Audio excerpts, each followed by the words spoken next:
Empowerment isn't about letting your employees run wild. It's definitely not no rules, do whatever you want. It's about this. When your people know the goal and trust that you trust them, they stop waiting for permission and start creating real moments of hospitality. Let's break down what empowerment actually looks like. For quite some time here at Payday, we've really been encouraging our employees to really think outside the box and come up with those magic moments to provide that unreasonable hospitality service for our clients.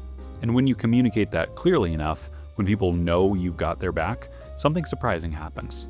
They start acting on instinct, not recklessly, just humanly. We had an employee who was on a Zoom meeting with a client who had just had a brand new baby. The client was struggling to, type and hold the baby at the same time. And so the Payday employee actually ordered one of those baby carriers so that the employee could have baby close to them and still type at the same time. So I thought that was pretty awesome. That wasn't on a checklist. No policy manual says, for struggling new parents, purchase baby-wearing device. That's empowerment. But here's the part business leaders struggle with the most: giving up a little control. So I think that there is always a limit, right? We're not going to go buy something extravagant and outrageous. However, in the book, Will talks about the 95-5 rule. And it's basically 95% of your budget, making sure that you're financially doing what you're supposed to do. But that little 5% should be spent on doing these fun things, whether for your employees or your clients. That tiny slice of the budget is where culture lives, not in the spreadsheets, but in the stories people tell about your company. And if you want those stories to spread, you can't micromanage generosity. You have to build systems that allow employees to act spontaneously. So I think it just needs to become a part of the rules. It really comes from that encouragement and empowerment to say, we want you to do these things, to where it's not forced. We're saying that you have to, but if you see the opportunity to have the freedom to go ahead and let your creativity come up with those awesome ideas to make those memories. Of course, in the real world, people still have to run purchases by someone because, credit cards exist. So it definitely needs to be, run by somebody so that we can get it ordered or, executed, whatever that may be. However, I've not had one that was so unreasonable that I've turned down. That's the point. The guardrails are there, but they're not a cage.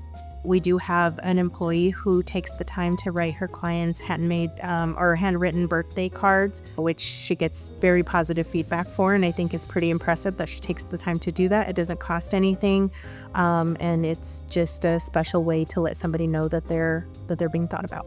You don't teach that with a policy. You teach it by culture, and culture shifts when people feel trusted. I think empowerment and trust are huge in a company. There has been a shift here at Payday as everybody has gone through the training and learned about all of the principles in the Unreasonable Hospitality book. As our owner, Andy, always says, we're only limited by our own creativity. That's what empowerment unlocks. Not chaos, not irresponsibility, creativity. But trust doesn't magically appear. Leaders have to build it, model it, and reinforce it.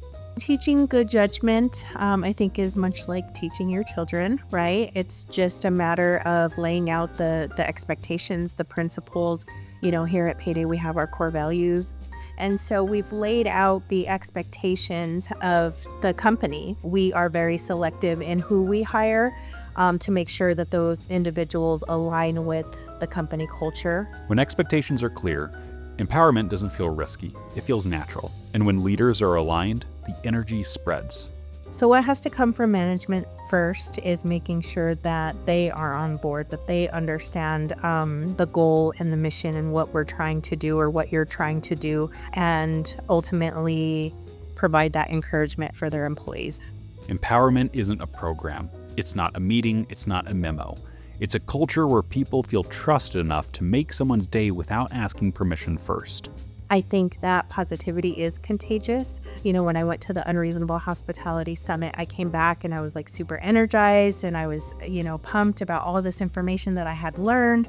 And as I've gone through the training with these groups, I've found that people are also getting excited about it. And I think it really is just because it's contagious, and I'm excited about it, so it makes you want to be excited about it too. I think the reason why it's important is because if your employees feels valued, if they feel seen and heard, they're going to do a good job for you. That's the whole game. Empower your people, trust them, and they'll give your clients reasons to trust you. Start there and watch what happens.